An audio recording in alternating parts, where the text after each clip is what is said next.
ternyata 6 anak saya itu karakternya beda. Jadi 6 anak itu ya diberlakukan dengan cara 6. Yang bisa kita lakukan pada anak-anak itu adalah hanya berdoa. Ya itu harus siap menjadi teman curhatnya bagi anak-anak kita. Anak ketika sudah dewasa itu dia setara dengan kita. Yang membedakan adalah dia.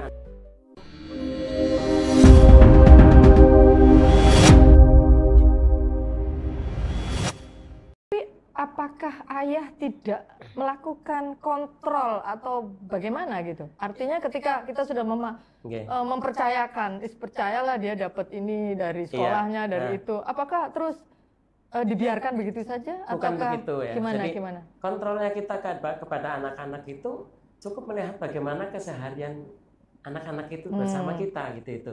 Misalkan yang berpisah karena di pondok dan lain-lain. Ketika dia dengan kita itu bagaimana? Itu sebagai alat kontrolnya di situ. Anak-anak kita alarmnya. insya Allah ya.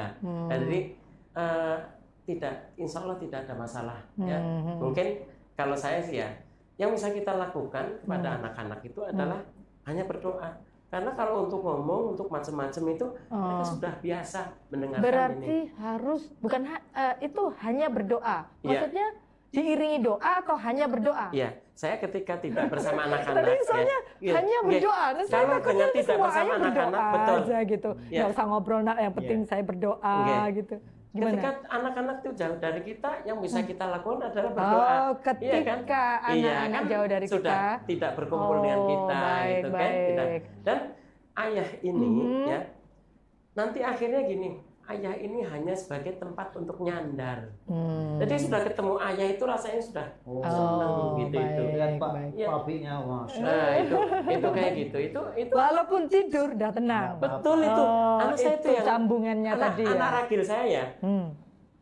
Capek ya ketika masih di luar kota tempat pekerjaannya itu. Ketika cerita handphonean teleponan gitu, ngobrolnya tuh banyak. Yang ngobrol itu banyak macam-macam tentang masalah-masalah di tempat kerjanya, masalah dengan teman-teman. Itu diobrolin di HP. Tapi begitu ketemu anak saya itu ketemu sebentar, peluk cium, tidur.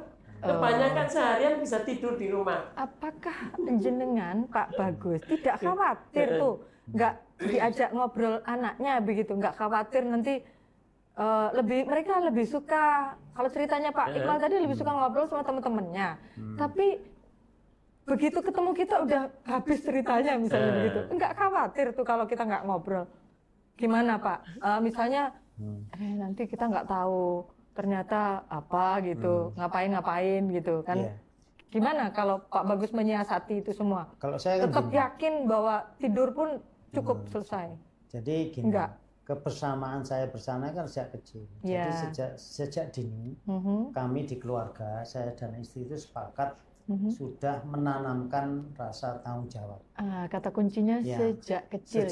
Bukan sejak besar ya. Sejak kecil itu sudah kita latih kemandirian. Misalkan di rumah kewajiban-kewajiban harus dilakukan. Dan kita ajari norma-norma. Kegiatan-kegiatan yang positif ya sejak kecil. Sehingga nanti kita terus di masa-masa pertumbuhannya terus memonitor sesuai dengan saat-saat pertumbuhannya kan ada masa-masanya kan, ada masa STK, SDS mereka punya karakter berbeda. Saya itu punya 6 anak. Ternyata 6 anak saya itu karakternya beda. Jadi 6 anak itu ya diberlakukan dengan cara 6. Walaupun kembar. Anak saya itu kembar. Itu beda ya? Beda. Karakternya nggak sama antara yang pertama, kedua gitu. Walaupun saya punya anak kembar itu kembar identik. Ternyata yang namanya Hasan Husin itu karakternya juga nggak sama. Walaupun identik. Dan itu harus dilakukan. Dan anak itu mempunyai kelebihan dan kekurangannya masing-masing. Itu Bapak bisa ya mendeteksi kayak gitu? Anak saya harus bisa. Tapi kadang biasanya diserahin ibunya gitu. Sebagian diserahin ibunya. Biasanya gini. Iya. Kalau masalah-masalah tertentu memang berbagi. Gitu. Itu kan gini. Kalau di keluarga bagi saya, kita sepakat dengan istri. Jadi dalam menggapai cita-cita visi keluarga, itu antara suami dan istri itu ibarat burung gitu seperti dua sayap. Jadi ini harus kerjasama dalam rangka menuju cita-cita keluarga yang sudah ditentukan. Ideal banget ya, Masya Allah. Jadi kalau satu sayapnya tidak berfungsi, ini akan susah mencapai tujuan. Apalagi kalau ayah sayapnya yang nggak berfungsi. Nah, makanya itu malah lebih parah lagi ya. Kita ayahnya nggak sadar sebagai ayah, apa-apa ibu. Dan saya sendiri aja sadar sebagai ayah itu setelah 1 tahun menikah. Oh gitu ya, pengakuan yang sangat jujur ya. Tapi Masya Allah nggak banyak orang yang berani mengakui secara jujur. Enggak, gitu. karena setelah 1 tahun menikah baru punya anak. Gitu loh. Jadi saya menikah itu belum jadi ayah, jadi suami saja. Oh ya, tetapi kan setidaknya memahami konsep-konsep keayahan kan. Terus kemudian setelah 27 tahun menikah, baru saya sadar menjadi seorang kakek. Oh, Masya Allah. Baik. Intinya saya sudah punya 2 cucu sekarang. Oh, selamat. Jadi intinya kita di hari ayah ini ingin bahwa ayah adalah sebagai tempat pulang yang nyaman begitu ya? Iya, insya Allah. Walaupun cuman ketemu, cuman peluk begitu aja sudah bahasanya selesailah masalah-masalah yang ada di diri anak begitu, Masya Allah ya. Baik. Walaupun begini sebentar tambahan. Gimana? Mengenai ayah sebagai tempat pulang. Jadi di cara mendidik anak sekarang ini beda kan ketika kecil dulu. Bedanya? Bagaimanapun juga di usia pertumbuhan apapun masa-masa yang harus dilalui itu, anak itu tetap perlu teman curhat. Jadi ayah perlu teman curhat itu Jadi ya. ayah itu harus siap menjadi teman curhatnya bagi anak-anak kita. Kalau punya waktu, Pak. Harus punya. Harus punya waktu. Punya. Walaupun nggak lama kan nggak harus ketemuan sekarang. Bisa lewat HP.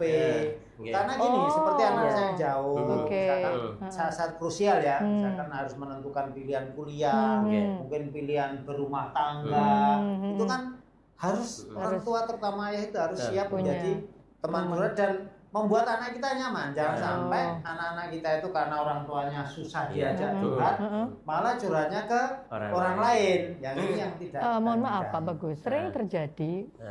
Mungkin karena ayahnya sibuk gitu ya. Kemarin sudah WA nggak kebaca, tahu-tahu lo kok begini. Jadi endingnya marah. Gimana tuh menghadapi seperti itu mungkin? Oke. Kalau saya begini, jadi ketika kita kan konsep kita adalah berprasangka baik ya pada anak dalam kondisi bagaimanapun. Kalau misalkan kita punya waktu ini, kita WA belum dibaca juga, dalam waktu beberapa jam belum dibaca juga, kita kontak, kita telepon. Kita telepon WA nggak bisa, telepon yang seluler gitu. Nanti itu mesti terjawab. Gitu. Karena gini ya, kalau saya ngeliat tuh kadang ya ini sih bukan, tapi ada semacam fenomena begitu. Kadang kan ketika nggak bisa jawab atau nggak bisa merespon permasalahan anak, paling enak tuh kan marah. Udah, jangan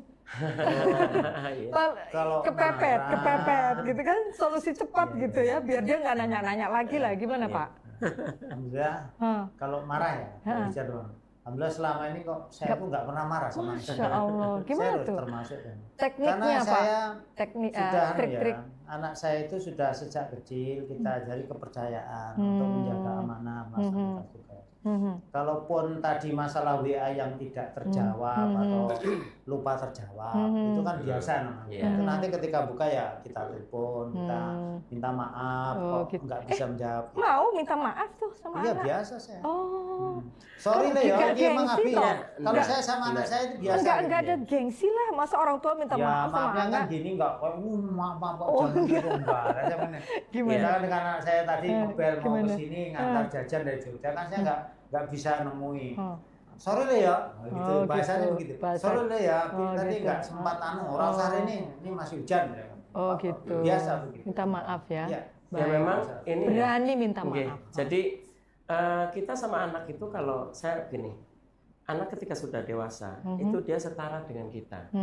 Yang membedakan adalah dia anak saya dan saya adalah ayahnya. Itu begitu saja. Selebihnya itu adalah kita itu sama. Gitu. Kayak misalkan anak saya minta tolong untuk bikin itu kemarin ya. Saya diingatkan sama siapa Bu Rahma. Pak Iqbal, untuk videonya apa sudah? Oh sudah, alhamdulillah. Begitu sudah saya kirim, saya forward ke beliau. Saya bilang ke gini, Mas, matur nuwun nggih, sudah dibikinkan ini. Saya dengan anak-anak pun begitu. Ada ucapan terima kasih, ada ucapan maaf, ya. Tapi kalau kadang kan waktu mepet, nggak sempat diskusi, udah jangan banyak diskusi. Jadi kadang ada kan tipe-tipe ayah yang nggak bisa dibantah gitu. Ya. Tapi ada kenyataannya itu ada lagi, apalagi yang penting udah jangan banyak. Ini udah kerjain instruksi gitu ya, instruksi gitu. Pokoknya inilah, pokoknya itu. Gimana Bapak melihat mungkin cara istilahnya terhadap yang seperti itu, mungkin ada trik-trik saran atau bagaimana gitu? Gimana? Kalau saya jadi mengenai, jadi kalau ini kebetulan anak saya yang di rumah itu tinggal 1, yang ragil yang nomor 6. Lebih sulit mana? Tinggal 1 atau tinggal 6? Ya, ngurusin yang sama susahnya. Tadi kan ceritanya 1 repot, 2 repot, banyak 3 repot, 5 repot gitu ya. Jadi Dian itu sudah ada komitmen di keluarga, misalkan sehingga kita tidak perlu mengingatkan dengan marah. Jadi sudah ada misalkan kewajiban anak saya yang ragil ya, itu ditulis di pintu kamar. Kewajiban pagi misalkan kebetulan pagi jemur pakaian, matikan lampu. Bener-bener ada tulisannya. Iya, ada tulisan di tembok. Enggak kita ngingetin terus, ayo kamu ngingetin ini. Oh, enggak nanti usah. kita lambenya habis nih. Karena patut ada listnya. Ini cocok nih, patut dicontoh. Nanti saya bilang sama suami saya nanti itu. Iya, dan kebetulan saya kan sering hewan-hewan. Nah, di rumah saya itu ada burung, ada ayam. Itu kan kalau udah dikasih makan mati kan. Karena saya tinggal itu. Akhirnya kewajiban tambahan pagi ngasih makan. Itu juga tertulis. Tertulis. Masya Allah, begitu ya keluarga ketua DPW. Tahu apa namanya yang dilakukan. Kayak raker gitu tertulis. Jadi itu memang tertulis ya, lebih termanage ya. Pagi jam sekian ngapain gitu. Termasuk mutabaah ya, cara mengevaluasi kegiatan di luar daerah. Misalkan anak saya itu walaupun istri saya di rumah kan berbagi tugas, anak saya di luar itu tetap dijaga hafalannya misalkan. Setiap habis maghrib setoran hafalan istri saya.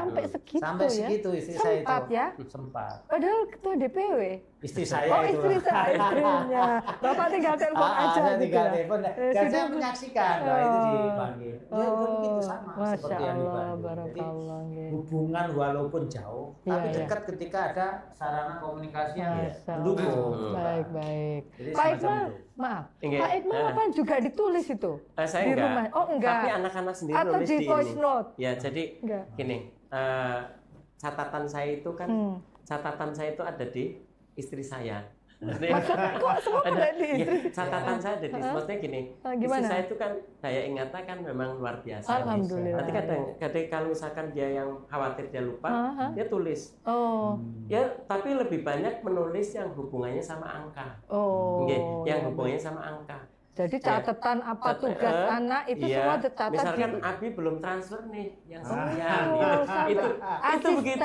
Asisten, Masya Allah Pak, asisten. Nih Abi udah transfer Mbak Nadia belum ya? Kayaknya belum ada laporan ini. Ini keluarga ya Masya Allah. Ini perusahaan Pak. Itu semua ada catatannya akuntansi. Baik Bapak, kita coba gini ya Pak Bagus. Kalau peran PKS sendiri, Bapak selaku Ketua DPW PKS ini terhadap bahwa peran PKS dalam menguatkan peran ayah ini kira-kira sepertinya ini satu-satunya partai yang ada forum khusus urusin keluarga, memasak, dan itu semuanya suami. Seneng banget dapat suami PKS Pak. Kan dari masyarakat yang kohesif, kita ini kan sekarang menjadi masyarakat yang atomik.